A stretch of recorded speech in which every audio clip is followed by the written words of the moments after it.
Studio cables are the link between your external device, such as a guitar or keyboard, and your audio interface.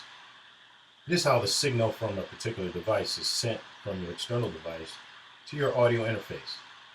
So let's take a look at the type of cables we use in the studio. The type of cables we use in our studio are TS or instrument cables, XLR cables, and TRS cables. The most common and important cable we use in our studio is known as a TS or instrument cable. It has a 1/4-inch jack with a tip in the sleeve. It sends a signal along a single conductor. It's usually used for guitars and basses. It's also used to connect your guitar into a microphone preamp and often connects many pieces of your gear in your studio. It is, however, susceptible to noise, so make sure you use the shortest cable possible when using this type of cable.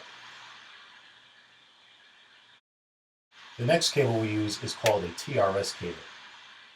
It's still a 1/4-inch connector, but it has 2 conductors and a sleeve. And it can be used in 2 different ways.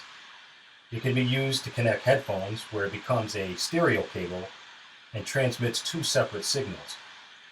It's still susceptible to noise. The other way it's used as a balanced configuration, sending a signal across the cable in a way that cancels noise.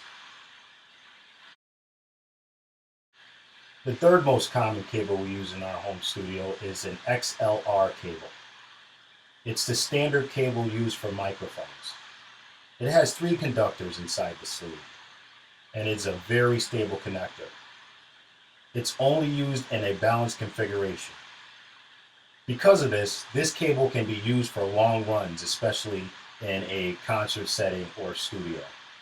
It will reject noise that comes in the cable. Sometimes you will have to convert these cables. There's a device called a direct box. A direct box is a device that allows unbalanced cables to convert to a balanced cable. It is very useful, and it's definitely needed in your studio. It allows a TS cable that can be converted to an XLR or TRS cable. And it's also very important in stage use. And most importantly, they're very inexpensive.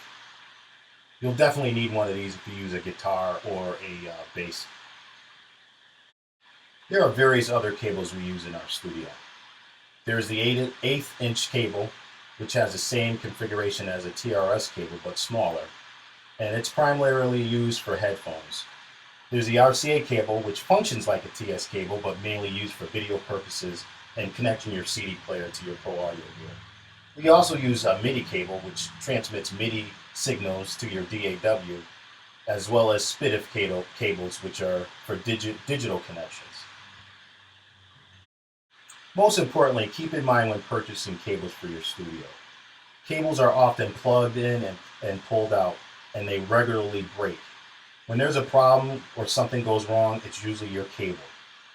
So save yourself the problems and buy quality cables for your studio to avoid problems like these in the future.